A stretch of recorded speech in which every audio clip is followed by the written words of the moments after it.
Halo teman-teman, pada kesempatan ini saya akan mengerjakan ujian CPD, Continuous Professional Development, dengan materi dasar-dasar underwriting. Ini adalah CPD yang pertama ya. Di sini ada materinya, tapi tidak bisa dibuka ya. Tuh, Adobe Flash Player tidak lagi didukung. Jadi saya akan langsung ke ujiannya saja. Mulai ujian. Nah, ujian asuransi jiwa CPD. Peraturan ujian, peserta dapat memilih salah satu jawaban dari 4 pilihan jawaban yang telah disediakan. Peserta tidak boleh refresh halaman ujian, karena dengan begitu soal akan berubah dan peserta harus mengulang dari awal. Jika seluruh soal sudah dijawab, maka peserta dapat mengklik tombol submit untuk melihat hasil pekerjaan. Selama ujian berlangsung, peserta dilarang bekerja sama. Ya, kita klik melaksanakan ujian. Ini ada 30 soal ya. Nomor 1, klasifikasi risiko, di mana tingkat kematian diperkirakan sesuai dengan tingkat risiko kematian rata-rata, atau tingkat kematiannya adalah sama besar sesuai dengan tabel mortalita untuk usia dan jenis kelamin yang sama. Digolongkan sebagai A. Standar kelas, B. Substandar kelas, C. Rejected atau decline, B dan C benar. Jawabannya adalah standar kelas ya. Substandar ini kalau risikonya di atas tabel mortalita ya. Dan rejected atau decline berarti di atasnya lagi, sehingga tidak mungkin ditanggung. Nomor 2, dalam melakukan seleksi, home office underwriter mengambil keputusan dengan mempertimbangkan beberapa hal. Pilih faktor yang tidak termasuk dipertimbangkan oleh underwriter. A. Faktor medis calon tertanggung. B. Kapasitas perusahaan reasuransi untuk menerima risiko. C. Faktor keuangan calon tertanggung. D. Kebijakan underwriting perusahaan asuransi. Yang tidak termasuk ya. Nah, sepertinya yang B ini ya. Kalau faktor medis, faktor keuangan itu diperiksa, dan tentunya harus sesuai dengan kebijakan underwriting dari perusahaan asuransi itu. Selanjutnya, nomor 3, anti seleksi adalah seseorang yang memiliki risiko, memiliki kecenderungan yang lebih, untuk membeli asuransi, dibandingkan dengan orang yang berisiko standar. Nah, risiko lebih besar, memiliki kecenderungan yang lebih tinggi. Jawabannya B ya. Orang yang sudah merasa sakit, dia akan cenderung untuk ingin punya asuransi, baru sadar gitu. Nomor 4, dalam memproses permintaan asuransi, seorang underwriter akan apabila menemukan coretan pada formulir SPAJ dan menemukan pertanyaan yang belum dijawab atau diisi. Ya, yang jelas belum bisa diproses ya. Kalau ada soal yang belum diisi, harus diisi semua. Dan kalau ada yang kurang, itu akan kena remark atau tanda gitu, penanda untuk suruh dilengkapi kepada agennya. Jadi apa ya? Mungkin semua jawaban di atas salah kali ya. Jadi seharusnya menunda dan meminta agen atau tertanggung ya untuk melengkapi. Nomor 5, menerima manfaat dengan mendapatkan uang pertanggungan sesuai dengan yang direncanakan, dan dengan uang tersebut dapat melanjutkan kehidupannya. Hal tersebut termasuk salah satu pentingnya underwriting bagi A. Agen, tertanggung, perusahaan asuransi, penerima manfaat. Nah, yang menerima manfaat ini ya si penerima manfaat ya, ahli waris, untuk melanjutkan kehidupannya si penerima manfaat ini. Nomor 6, klasifikasi risiko, di mana tertanggung memiliki tingkat mortalitas yang sangat tinggi, sehingga perusahaan asuransi tidak dapat memberikan pertanggungan yang terjangkau oleh calon tertanggung. A. Standar kelas, B. Substandar kelas, C. Rejected atau decline. Semua jawaban di atas salah. Oke, jawabannya adalah rejected ya, decline. Kalau substandar ini preminya dinaikkan, tapi ya masih dimungkinkan untuk terjangkau oleh calon tertanggung. Nomor 7, kejadian kematian di antara sekelompok orang tertentu disebut mortalita ya. Kalau morbiditas ini kejadian sakit atau luka. Kalau risk pooling ya kumpulan risiko mungkin ya. Kemudian kalau moral hazard ini mengacu pada niat baik ya dari calon tertanggung. Nomor 8, contoh penipuan atau fraud yang biasa digunakan oleh pemohon asuransi dengan tujuan mendapatkan keuntungan atau manfaat, yaitu pemalsuan dokumen, merekayasa suatu kematian, merekayasa suatu kecelakaan. Semua jawaban di atas benar ya, semuanya benar ya. Nomor 9, seorang pemohon asuransi dapat mengalami kecelakaan terlepas dari status sosial, kesehatan, dan usia. Tapi pekerjaan, hobi, atau lokasi tempat tinggal atau tempat kerja bisa menjadi pemicu meningkatnya risiko kecelakaan. Pekerjaan yang mana yang bisa meningkatkan risiko kecelakaan?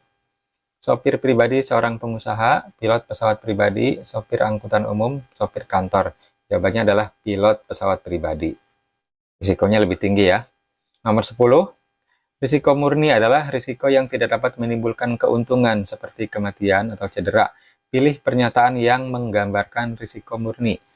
A. Seorang suami mengajukan asuransi atas nama istri sebagai tertanggung. 2 bulan kemudian istrinya meninggal. Setelah otopsi ternyata istrinya diduga dibunuh. Nah, ini bukan risiko murni ya. Ada kesengajaan. B. Seorang suami mengajukan asuransi atas nama istri sebagai tertanggung. 2 bulan kemudian, istrinya meninggal karena ada kelainan jantung dan diketahui istri tersebut sudah lama memiliki kelainan tersebut. Ini juga bukan risiko murni ya, karena penyakit tersebut sudah diketahui sebelum masuk asuransi. Jadi dia masuk asuransi dengan harapan kalau kelainan jantungnya menjadi sakit ya, asuransi yang disuruh bayar gitu.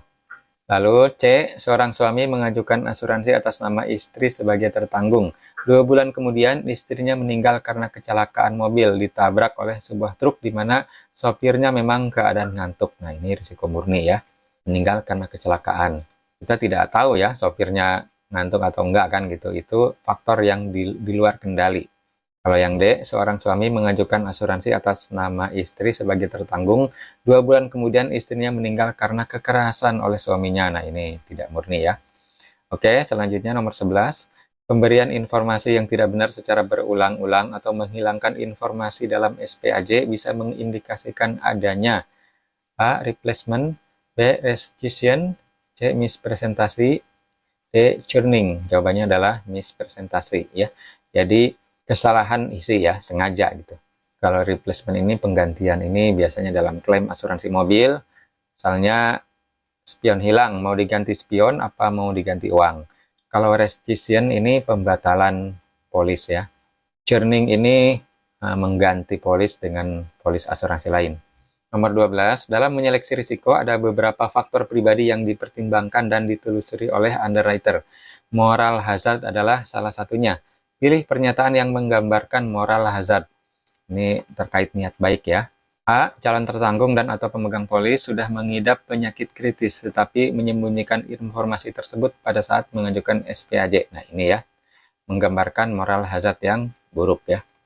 Kalau yang B, punya hobi yang agak ekstrim, ya tidak masalah sepanjang disampaikan di SPAJ. Yang C, berprofesi sebagai pilot, tidak masalah juga ya, yang penting disampaikan. Atau juga minum minuman alkohol ya, ini tidak masalah juga selama disampaikan di SPAJ. Nah, masalah moral ini adalah kalau menyembunyikan informasi.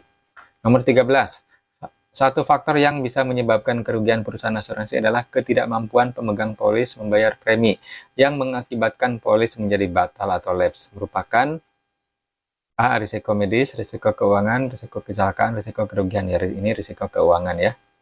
14.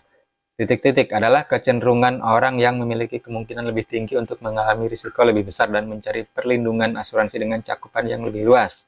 Tadi sudah ada di soal sebelumnya ya. Ini adalah anti seleksi.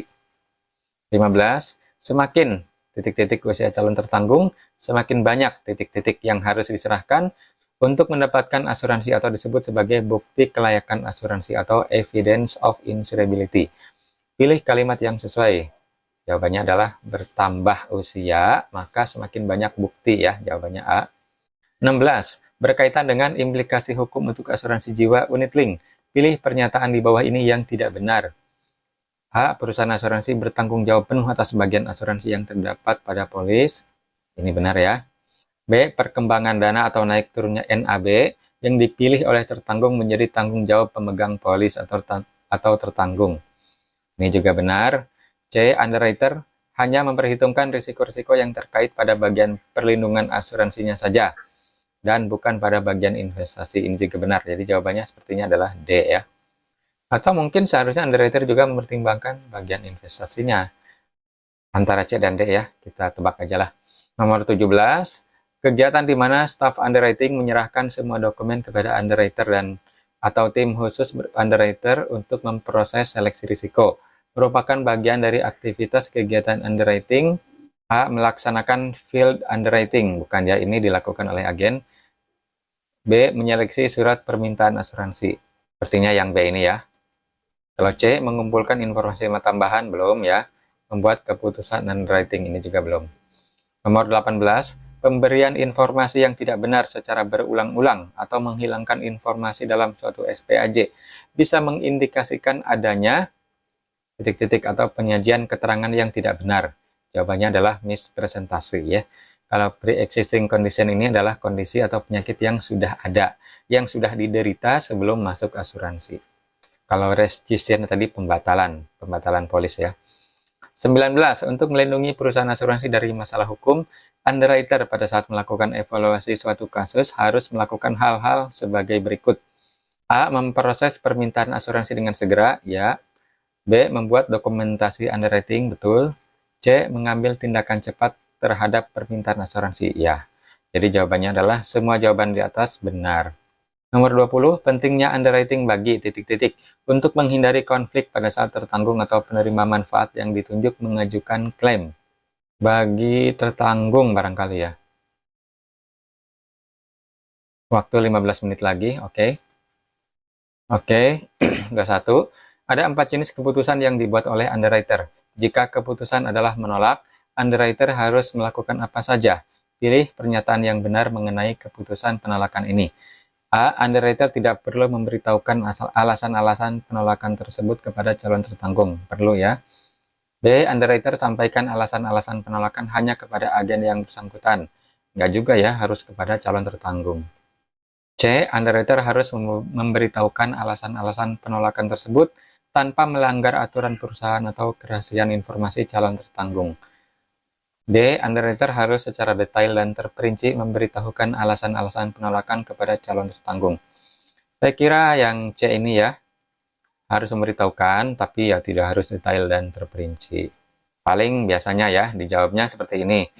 Misalnya pengajuan asuransi ditolak karena ada riwayat gula darah. Udah cukup segitu. Tidak detail gitu, gula darahnya kapan aja dan sebagainya. 22. Pekerjaan, hobi atau lokasi tempat tinggal atau tempat kerja bisa menjadi pemicu meningkatnya risiko kecelakaan. Di bawah ini yang merupakan pemicu kecelakaan berdasarkan tempat tinggal adalah A. Pekerja tambang, pendaki gunung, terjun payung, rumah dekat pabrik yang mengeluarkan limbah beracun. Jawabannya adalah D ya, rumah dekat pabrik yang mengeluarkan limbah beracun. 23. Seorang dengan riwayat stroke memiliki sebuah kondisi fisik yang dapat meningkatkan kemungkinan risiko bahwa orang tersebut akan meninggal lebih cepat atau mengeluarkan biaya kesehatan yang lebih tinggi dibandingkan dengan orang dengan usia dan jenis kelamin yang sama, tidak memiliki riwayat medis yang sama. Pernyataan di atas termasuk karakteristik faktor medis ya, jelas ya. 24. Jika pada masa contestable terbukti di mana informasi tentang riwayat kesehatan tertanggung tidak benar, perusahaan asuransi bisa secara hukum membatalkannya. Pembatalan itu disebut, nah tadi ya, rescission, pembatalan. Dalam hal ini pembatalan oleh perusahaan asuransi. 25. Banyak perusahaan asuransi yang mempekerjakan dokter yang berfungsi sebagai ahli medis untuk memberikan saran kepada staf underwriting serta memberikan informasi dari pedoman medis. Dalam struktur bagian underwriting, para dokter disebut sebagai medical underwriter. Jelas ya? 26. Seorang pilot pesawat komersil berusia 46 tahun, tidak merokok dan tidak pernah minum minuman alkohol, dan tidak memiliki riwayat penyakit apapun bisa diklasifikasikan sebagai standar kelas ya. Pesawat komersil ini standar ya, yang lainnya kan baik ya. Kalau pilot pesawat pribadi ya, pesawat charteran itu barulah dia substandar kelas. Nomor 27. Sebuah polis asuransi yang diambil dengan maksud untuk memperoleh keuntungan disebut sebagai kontrak taruhan judi, sehingga tidak akan sah karena bertentangan dengan konsep A. Law of large number, B. Insurable interest, C. Faktor keuangan, D. Risiko spekulatif. Membeli polis asuransi dengan maksud memperoleh keuntungan tidak sah karena bertentangan dengan konsep apa ya? Mungkin insurable interest ya. kepentingan asuransi. Seharusnya asuransi itu ada kepentingan asuransinya, tidak untuk mencari untung, tapi untuk menghindari kerugian. Menghindari kerugian yang mungkin terjadi jika terjadi risiko ya pada diri tertanggung atau harta bendanya. Oke, 28. Jika agen atau calon tertanggung memberikan informasi yang tidak benar atau menghilangkan atau menutupi informasi yang penting dalam penyeleksian risiko, maka underwriter berhak secara hukum untuk melakukan beberapa tindakan. Tindakan yang mana yang benar akan dilakukan oleh underwriter: menunda untuk memberikan pertanggungan, meminta calon tertanggung untuk memberikan informasi yang sebenarnya, meminta bantuan dari agen untuk mencari informasi yang sebenarnya, meminta bantuan dari polisi untuk menyelidiki kebenaran dari informasi dalam SPAJ. Sepertinya yang A ya, menunda saja. Kan udah ketahuan tidak benar. Jadi tidak usah minta lagi informasi yang sebenarnya. Entah dari tertanggung atau dari agen atau apalagi dari polisi. Kecuali pada saat klaim ya. Barulah itu mungkin minta bantuan polisi. 29. Dalam kasus di mana calon tertanggung meminta jumlah uang pertanggungan yang besar, underwriter bisa mensyaratkan beberapa hal. Pilih pernyataan yang tidak benar tentang persyaratan yang akan diminta oleh underwriter kepada calon tertanggung. A. Surat pernyataan dari agen yang bersangkutan yang menjelaskan bahwa kebutuhan calon tertanggung akan asuransi dengan jumlah uang pertanggungan yang besar. Oke, ada sepertinya. Dokumen-dokumen finansial selama 1 tahun terakhir. Oke, ada. Laporan pemeriksaan keuangan yang rinci dan lengkap, bisa ada ya. Lalu D. Informasi yang diperoleh dari wawancara dengan orang-orang yang mengenal atau mengetahui calon tertanggung tersebut. Ya, tidak sampai segininya ya. Kemudian 30. Jika calon tertanggung menolak dan tidak menerima keputusan underwriter atas pengajuannya, perusahaan asuransi akan melakukan beberapa tindakan. Pilih tindakan yang tidak dilakukan oleh perusahaan asuransi. Perusahaan asuransi akan memberikan batas waktu kepada calon tertanggung untuk mempertimbangkan keputusan itu. Oke, ini ada. Perusahaan asuransi akan memberikan keringanan jumlah premi jika calon tertanggung bisa mempertimbangkannya kembali. Tidak ya, sepertinya. Setelah batas waktu itu, jika calon tertanggung ingin melakukan permintaan asuransi lagi, proses akan mulai dari awal. Ya, benar. Perusahaan asuransi akan meminta menyerahkan evidence of insurability jika calon tertanggung mau mengajukan permintaan asuransi lagi. Jawabannya adalah B ya. Keringanan premi tidak ya. Kalau memang sudah fix preminya ya sudah. Oke. 30 soal sudah selesai, kita submit. Semoga waktunya masih ada. Alhamdulillah ya, hasil ujian lulus. Selamat Anda lulus ujian.